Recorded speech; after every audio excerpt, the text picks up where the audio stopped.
नमस्कार दोस्तों, आपका फिर से स्वागत है आपके अपने चैनल रिटेन ज्ञान में। हमारा जो आज का टॉपिक रहेगा, ये रहेगा ऐतिहासिक काल। हम उत्तराखंड सीरीज की जो उत्तराखंड हमने सीरीज स्टार्ट करी, जिसमें हमने प्राचीन इतिहास के बारे में पढ़ा इससे पहले। और ये जितने भी टॉपिक्स है, ये हमारे जितने भी उत्तराखंड के जो भी यूके ट्रिपल एस सी द्वारा या यूके पीएसएस द्वारा जो भी कंडक्ट करे जाते हैं एग्जाम्स, उसमें जिसमें भी हिस्ट्री पूछी जाती है उत्तराखंड की, उसमें काफी इंपॉर्टेंट रहने वाले हैं, जैसे पुलिस, पटवारी, वन रक्षक, दरोगा और जितने भी उत्तराखंड के अंदर एग्जाम्स होते हैं। चलो हम इसको स्टार्ट करते हैं आज की इस वीडियो में। हमने इससे पहले हम मैं बता दूं कि हमने इससे पहले उत्तराखंड का जो प्राचीन इतिहास था इसको स्टार्ट करा, और इसमें हमने प्रागैतिहासिक काल को कर चुके हैं, आधे ऐतिहासिक काल को भी कर चुके हैं, और जो आज का हमारा टॉपिक रहेगा ऐतिहासिक काल। सबसे पहले आगे बढ़ने से पहले मैं आपको बता दूं, ऐतिहासिक काल को हमने 3 कालों में बांटा हुआ है इस हिस्ट्री के अंदर। जैसे सबसे पहला आता है प्राचीन काल, दूसरा इसमें सेकंड हम पढ़ते हैं मध्यकाल, और तीसरा जो है हमारा आधुनिक काल। प्राचीन काल के बारे में हम क्या क्या पढ़ेंगे? प्राचीन काल में जितने भी प्रमुख लेख हैं, पुणिन शासक, कार्तिकेय पूर्व या कचूरी वंश, इसके बारे में पढ़ेंगे प्राचीन काल के अंदर। और मध्यकालीन काल के अंदर हम पढ़ेंगे कुमाऊं का चंद राजवंश, गढ़वाल का परमार या पवार राजवंश। और आधुनिक काल के अंदर हम पढ़ेंगे गोरखा शासन, स्वतंत्रता आंदोलन, और उत्तराखंड में क्या स्वतंत्रता आंदोलन में उत्तराखंड की क्या भूमिका रही। और उसके बाद हम पढ़ेंगे जो भी उत्तराखंड के अंदर जो भी आंदोलन हुए थे। तो आज का जो हमारा है वो है ऐतिहासिक। तो ऐतिहासिक काल में हम प्राचीन काल में पढ़ेंगे सबसे पहले प्रमुख लेख, क्या क्या उत्तराखंड से प्रमुख लेख मिले। तो राज्य के जो भी बहुत सारे स्थल हैं, जो बहुत सारी जगह हैं, वहां से बहुत सारे अलग अलग प्रकार के हमें मिले हुए हैं, अनेक प्रकार के ऐतिहासिक लेख मिले हैं। जैसे लेख कौन कौन से हैं? जैसे शिला लेख हो गए, मंदिर लेख, गुहा भित्तिका लेख, ईंट लेख, मूर्ति मूर्ति पीठिका लेख, त्रिशूल लेख, एक ताम्रपत्र लेख, एक मुद्रा लेख। शिलालेख वो लेख होते हैं जो हम किसी पत्थर के ऊपर अगर जैसे लिखा रहता है तो उसको शिलालेख कहते हैं। मंदिर लेख वो लेख होते हैं जो किसी मंदिर के एंट्रेंस में, हमने देखा होगा कि किसी किसी मंदिर में जो उनका जो चौखट होती है उस पर लिखा रहता है, किसी में अंदर लिखा रहता है। जो भी ये लेख लिखे रहते हैं, जो भी उनके ऊपर लिखा रहता है, उसको हम मंदिर लेख कहते हैं। गुहा पत्रिका लेख उस लेख को कहते हैं जो हमने देखा होगा उत्तराखंड के जो भी काफी वीडियोस में हमने देखा होगा, या हम हमने ऐसे देखा होगा कि जो भी गुफाएं हैं, ठीक है, उसके अंदर जो लिखा रहता है, कहीं कहीं पे लिखा रहता है, कहीं कहीं पे चित्रकारी करी रहती है, उनको गुहा पत्रिका लेख कहते हैं। ईंट लेख, किसी ईंट के ऊपर अगर लिखा रहता है तो उसको ईंट लेख कहते हैं। मूर्ति पीठिका लेख, किसी मूर्ति के ऊपर लिखा जाता था उसको मूर्ति पीठिका लेख कहते हैं। त्रिशूल लेख, त्रिशूलों के ऊपर जो बड़े बड़े त्रिशूल होते थे उनके ऊपर भी लिखा जाता था, उनको त्रिशूल लिखा जाता है। ऐसे ही ताम्र के ऊपर लिखा जाता है, उसको ताम्र लेख कहते हैं। मुद्रा लेख उन लेखों को कहते हैं जो किसी सिक्के, जो उस जमाने में पहले जो टाइम पे जो सिक्के चलते थे उनके ऊपर जो लिखा रहता था, उसको हम मुद्रा लेख कहते हैं। ये सब हमें इन इतिहास का जो भी ऐतिहासिक काल है इसके बारे में हमें इन्हीं लेख, शिला लेख हो गया, चाहे मंदिर लेख हो गया, चाहे हमें ताम्रपत्र लेख हो गया या मुद्रा लेख हो गया, इनके द्वारा पता लगता है। और हमें अलग अलग स्थान से ये लेख मिले हुए हैं। तो जैसे कुछ इम्पोर्टेंट शिलालेख हमें मिले हुए हैं, जैसे हम उनके बारे में पढ़ेंगे। कालसी से मिला है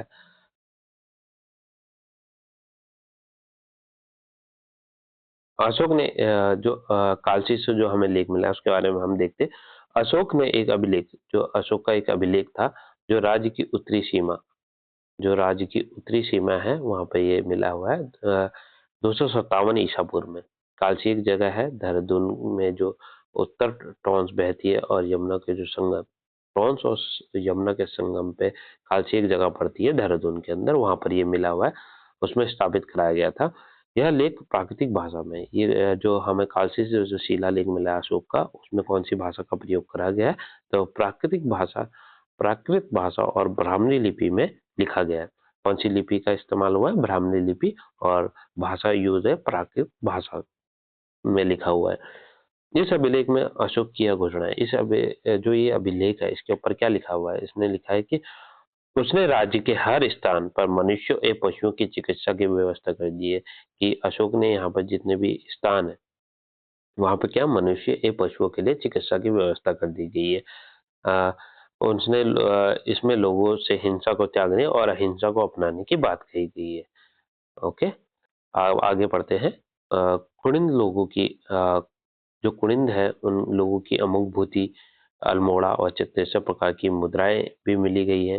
मतलब जो कुड़िन लोग थे उनकी 3 प्रकार की जो मुद्राएं थी, जैसे कि अमुक मूर्ति प्रकार या अमुक भूति प्रकार भी बोलते थे, अल्मोड़ा और चित्तेश्वर प्रकार की मुद्राएं मिली हुई है। और कुड़िन लोगों की अल्मोड़ा प्रकार की जो 4 मुद्राएं हैं वो लंदन में और कतुरी घाटी में प्राप्त हुई हैं, और 54 मुद्राएं जो है भारत में है। देहरादून के जो जौनसर बावन, देहरादून ये भी काफी बार क्वेश्चन आता है कि जो देहरादून के जो जौनसर बावर है वहां पर जो लाखा मंडल है, लाखा मंडल से किसका शिलालेख प्राप्त हुआ है, तो वहाँ राजकुमारी ईश्वरा का शिलालेख प्राप्त हुआ है हमें वहां से। जो गोपेश्वर है, गोपेश्वर कहाँ है, चमोली में है। कालीमठ, केदारनाथ, नाला के लेख मंदिर की दीवारों पर उत्कीर्ण है। जो ये गोपेश्वर, कालीमठ, केदारनाथ, नाला के जो लेख है वो किस पे उत्कीर्ण है, वो दीवारों पे लिखे गए हैं। देवप्रयाग तथा कल्पना नाथ में गुफाओं के अंदर दीवारों पर लेख मिले हुए हैं। जैसे कि हम इसमें पढ़ रहे हैं, जो भी हमें लेख कहाँ कहाँ से मिले हैं इसके बारे में हम सबसे पहले पढ़ेंगे, फिर डिटेल में पढ़ेंगे। जैसे अल्मोड़ा प्रकार के लेख हो गए, कालची से मिले हैं उनके बारे में। ठीक है, तो देवप्रयाग, वामन गुहा तथा कल्पनाथ में जो गुफाओं के अंदर, गुफा के अंदर दीवारों पर लेख मिले हुए हैं। तो नैनीताल, अगला है नैनीताल तथा बाड़वाला, जो देहरादून में ईंटों के ऊपर तीन लेख मिले हैं। जो ईंटों के ऊपर लिखे गए वो कहाँ कहाँ मिले, नैनीताल व बाड़वाला देहरादून से। देवलगढ़ तथा कोलसारी से मूर्ति पिटिका लेख मिले हैं। तो मूर्ति के ऊपर जो लिखा हुआ लेख कहाँ से मिला है, देवलगढ़ और वो कोलसारी से मिला है। गोपेश्वर तथा बाड़ाहाट, गोपेश्वर कहाँ है, चमोली में, और बाड़ाहाट किसको कहा जाता है, ये उत्तरकाशी को कहा जाता है। यहाँ से त्रिशूल लेख मिले हुए हैं। ओके, फिर अगला है प्रथम एवं द्वितीय सदी की कुषाण कालीन मुद्राएं मुनि की रेती तथा सुमाड़ी से मिले हैं। प्रथम व द्वितीय सदी की, मतलब फर्स्ट सेंचुरी की और सेकंड सेंचुरी की जो कुषाण कालीन मुद्राएं हैं वो कहाँ से मिली है, मुनि की रेती तथा सुमाड़ी से मिली हुई है। मोरध्वज स्तूप से तीसरी सदी का मुद्रा लेख मिला है। मोरध्वज स्तूप से कौन सी सदी का, तीसरी सदी का मुद्रा लेख मिला है। कार्तिकेय राजाओं के पांडुकेश्वर, कंडारा, चंपावत तथा बैजनाथ आदि स्थलों से ताम्रपत्र लेख मिले हैं। और जैसे कि हमने देखा कि कार्तिकेय राजाओं के, जो उस टाइम पे कार्तिकेय एक शासन था, वहां से पांडुकेश्वर, कंडारा, चंपावत तथा बैजनाथ जो जगह है यहाँ से ताम्रपत्र लेख मिले हैं। ताम्रपत्र के यहाँ पर लेख मिले हैं।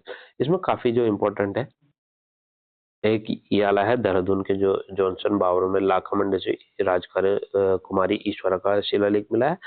दूसरा है जो हमारा देवलगढ़ तथा कोलसारी से जो मूर्ति पीठी का एक लेख मिला है। और ईंटों पे अगर हम बात करें तो नैनीताल तथा बड़वाला से मिला है। और गोपेश्वर तथा बाड़ाहाट से जो त्रिशूल लेख मिले हैं, ये काफी इंपॉर्टेंट है। इसके बारे में हम जो भी लेख्स हैं, जो जो इम्पोर्टेंट लेख्स होंगे, लेख हैं, उनके बारे में हम एक डिटेल वीडियो लेके आएंगे जिसमें हम सिर्फ लेखों के बारे में पढ़ेंगे। उसमें कौन से शासन के बारे में बात की है, कौन से शासक के बारे में बात की है, उसको जो भी इम्पोर्टेंट डिटेल रहेगी उसके बारे में हम उसमें बात करेंगे। अगला इसमें जो आगे देखते हैं हम इसमें कुड़िन शासक। अब हम इसमें पहला टॉपिक रहेगा हमारा कुड़िन शासक। कुड़िन शासक के बारे में पढ़ेंगे। जैसे कि हमें बहुत सारे स्रोत है जिससे हमें ज्ञात होता है कि कुड़न जो उत्तराखंड का प्रशासन करने वाली प्रथम राजनीतिक शक्ति थी। ये कई बार एग्जाम्स में क्वेश्चन पूछा गया कि उत्तराखंड में पहली प्रथम राजनीतिक शक्ति कौन थी जिसने शासन करा, तो उसका आंसर है कुड़िन। तो कुड़िन जो है, हमें बहुत सारे स्रोतों से पता लगता है कि उत्तराखंड पर जो शासन करने वाली प्रथम राजनीतिक शक्ति है वो कौन सी है, कुड़िन है। उत्तराखंड के पहाड़ी क्षेत्रों में लगभग 6th सेंचुरी में से तीसरी चौथी तक इनकी कई शाखाओं का शासन रहा था। मतलब इनकी अलग अलग शाखाएं थी, उनका उत्तराखंड के अंदर शासन रहा था। देहरादून जिले में यमुना और टोंस संगम, जो देहरादून का जो जिला है, ठीक है, देहरादून जो डिस्ट्रिक्ट है वहां पर जो यमुना व टोंस नदी के संगम पर, जो हमने अभी पढ़ा, कालसी नामक स्थान से अशोक कालीन अभिलेख मिले थे। उसके आधार पर डॉक्टर राय चौधरी, जो डॉक्टर राय चौधरी है, कहते हैं कि देहरादून तक का क्षेत्र जो था अशोक के अधीन आ गया था उस टाइम पे। लेकिन पहाड़ी भागों में जो भी पहाड़ी, जैसे ये हमने हमको पता है ये उत्तराखंड का मैप है, ठीक है, जो ये देहरादून वाला इलाका है, ठीक है, इस वाले इलाके में क्या था, अशोक अशोक का चल रहा था, और जितने भी पहाड़ी इलाके थे इनमें किसका चल रहा था, कुरिंद, जो पहाड़ी भागों में पूर्वोत्तर क्षेत्रों में कुरिंद लोगों का शासन था उस टाइम पे। कुरिंद वंश का सबसे शक्तिशाली शासक अमोघ मूर्ति था। अमोघ मूर्ति भी लिखा जाता है कहीं पे, अमोघ भूति भी लिखा गया है बुक्स के अंदर। तो कुरिन जो वंश का सबसे शक्तिशाली जो शासक था अमोघ भूति था, ठीक है। तो ये कई बार उत्तराखंड के जो एग्जाम्स है उसमें कई बार क्वेश्चन पूछा गया है कि जो उत्तराखंड का जो कुरिन वंश का सबसे शक्तिशाली शासक था वो कौन था, तो अमोघ भूति था। इसकी रजत, इसकी कौन कौन सी, इसकी रजत तथा ताम्र मुद्राएं पश्चिम में व्यास से लेकर, व्यास कहाँ पर, जो व्यास नदी है ये हिमाचल प्रदेश से लेकर अलकनंदा तक तथा दक्षिण में सुनेत व बेहद तक प्राप्त हुई है। तो यह है जो इसकी जो अमुक भूति है, इसकी जो रजत तथा ताम्र की जो मुद्राएं, रजत का मतलब सिल्वर, और तांबे की जो मुद्राएं, ये कहाँ पश्चिम में व्यास, जो व्यास नदी है, जैसे कि मैंने बताया हिमाचल प्रदेश में पड़ती है व्यास नदी, से लेकर अलकनंदा तक, जो अलकनंदा तक का इलाका है यहाँ तक, तथा दक्षिण में अगर हम साउथ की बात करें तो सुनेत व बेहद तक प्राप्त हुई है। मतलब इतनी इलाके में इतनी लंबा इसका क्षेत्रफल था। तो इससे हमें पता लगता है कि जो अमोघ भूति था, इसका जो राज्य करने का जो सीमा थी वो काफी लंबी थी। ब्राह्मणी खरोष्ठी लिपि की इन मुद्राओं के अग्रभाग पर, इसमें जो भी जो इसके हमें जो इसकी मुद्रा मिली है, ठीक है, वहां पर खरोष्ठी लिपि तथा इन मुद्राओं पर अग्रभाग पर पद देवी एवं मृग का अंकन किया गया है। जो इसकी मुद्रा है वो ऐसे गोल टाइप की है, यहाँ पर एक मृग मृग बना हुआ है, और यहाँ पर एक अ, देवी बनी हुई है, ठीक है। मृग का अंकन किया गया, पद देवी तथा मृग का अंकन किया गया। प्रथम स्थिति ईसवी पूर्व में फर्स्ट सेंचुरी में क्या था, अमुक मूर्ति भूति की मृत्यु के बाद शंकों ने, जो शंख थे, उन्होंने यहाँ पर क्या कर लिया था, मैदानी क्षेत्रों पर अधिकार कर लिया था। शंकों ने इसके मैदानी क्षेत्रों पर क्या कर लिया था, अधिकार कर लिया था। कुमाऊं क्षेत्र में शंख संवाद का प्रचलन हुआ। तो यहाँ से हमें पता लगता है कि जो शंख संवत थे, ठीक है, उन्होंने यहाँ पर क्या करा था, का प्रचलन हो गया था। उन्होंने क्या, सूर्य मूर्तियां एवं दीवारों मंदिरों की उपस्थिति शंखों के अधिकार की पुष्टि करती है। कुमाऊं क्षेत्र के जो शंख संवत है, जो वहाँ पर शंख संवत है, उनका प्रचलन हुआ, और सूर्य मूर्तियां, जो भी सूर्य मूर्तियां एवं मंदिरों की उपस्थिति को शंखों के अधिकार की पुष्टि करते हैं। अल्मोड़ा के कोसी के पास, अल्मोड़ा के पास कोसी पड़ती है एक जगह के पास स्थित कटारमा सूर्य मंदिर, वहां पर एक बहुत ही फेमस कटारमा सूर्य मंदिर है, विशेष रूप से प्रसिद्ध है। अल्मोड़ा से प्राप्त कुणिद मुद्राएं पर अशोक, गोमित्र, हरवंश, शिवदत्त आदि राजाओं के नाम अंकित है।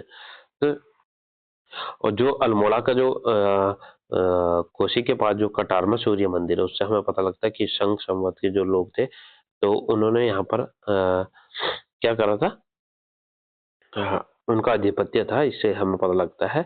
अल्मोड़ा से प्राप्त जो कुड़िंद, अल्मोड़ा से हमें जो कुड़िंद मुद्रा पर अशेक, गोमित्र, हरवंत और शिवदत्त आदि राजाओं के नाम अंकित है। तो चार राजा थे, अशोक, अशेक, गोमित्र, हरदत्त और शिवदत्त आदि राजाओं के नाम अंकित मिलते हैं उसमें, अल्मोड़ा से जो प्राप्त हुए हैं सिक्के उनमें। शंकों के बाद प्रथम शती के उत्तरार्ध में राज्य के तराई वाले भाग पर कुषाणों ने अधिकार कर लिया था।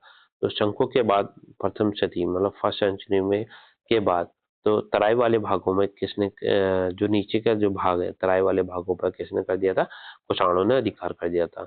जैसे वीरभद्र, ये काफी इंपॉर्टेंट है, कई बार एग्जाम्स में आया है मैथ्स दो कॉलम में, कि वीरभद्र किसको कहा जाता था, ऋषिकेश वाले इलाके को बोला जाता था।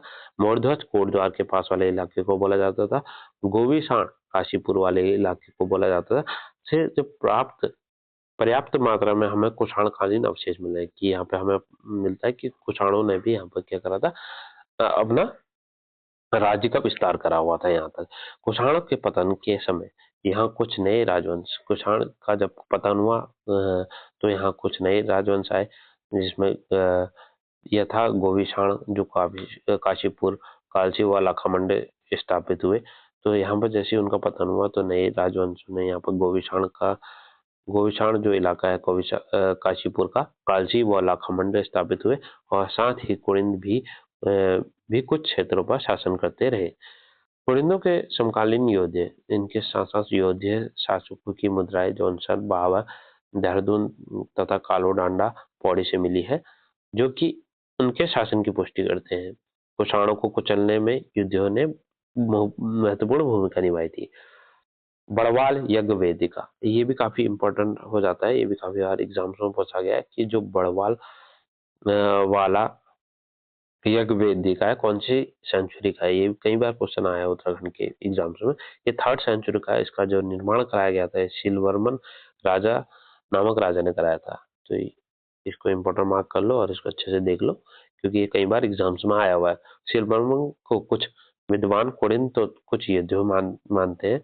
जो कुछ इतिहासकार थे उनके अनुसार आगे चलकर कुरिन लोग ने कत्यूरपुर राज्य की स्थापना की थी। ठीक है, तो इतिहासकारों के अनुसार क्या है, कुरिंद लोगों ने इसकी कत्यूरपुर राज्य की स्थापना की थी, जिसमें उत्तराखंड, हिमाचल प्रदेश और रोहलखंड का उत्तरी भाग सम्मिलित था। समुद्रगुप्त के प्रयाग परिस्थिति में कत्यूरपुर राज्य को गुप्त साम्राज्य की उत्तरी सीमा पर स्थित एक अधीन राज्य बताया गया है। ठीक है, अगला है 5वीं सदी के उत्तरार्ध में नागों ने कीर्तपुर के कुरिंद राजवंश का अधिकार कर लिया था। तो 5th सेंचुरी में क्या हुआ था, यहाँ नागों ने भी कीर्तपुर कुरिंद राजवंश पर अधिकार कर लिया था। 6th सेंचुरी के बाद क्या हुआ, जो कन्नौज के मोखरी राजवंश थे ने नागों की सत्ता समाप्त कर उत्तराखंड पर भी अधिकार कर लिया था। मोखरी वंश के अंतिम शासक जो थे वो गृह वर्मा की हत्या हो जाने के बाद मोखरी राज उनके बहनोई थानेश्वर नरेश हर्षवर्धन के अधीन हो गया था। हर्षवर्धन द्वारा एक पर्वतीय राजकुमारी से विवाह का उल्लेख मिलता है। बाणभट्ट के हर्षचरित में हर्षवर्धन के शासनकाल में उत्तराखंड भ्रमण पर आने वाले लोगों का वर्णन है। हर्षकालीन चीनी यात्रा, हर्ष के काल के समय जो चीनी यात्रा हैंगसेंग हिमालय के पोलिहिमोपुलो ब्रह्मपुर राज्य में गया था, जो कि बौद्ध धर्म के लिए प्रसिद्ध था और हर्ष के अधीन था। उसने यहाँ पर 5 बौद्ध विहार होने का उल्लेख किया है। उसने कहा है कि यहाँ पर 5 बौद्ध विहार है। हरिद्वार के बारे में हैंगसांग लिखता है, भागीरथी नदी के किनारे हरिद्वार नामक नगर है, जो लगभग 20 ली चीनी माप के घेरे में है। मतलब उनका एक एरिया नापने का कुछ होगा ली करके, तो वो बोलता है कि भागीरथी नदी के किनारे हरिद्वार नामक एक जगह है जो चीनी माप के हिसाब से 20 लिए के घेरे में।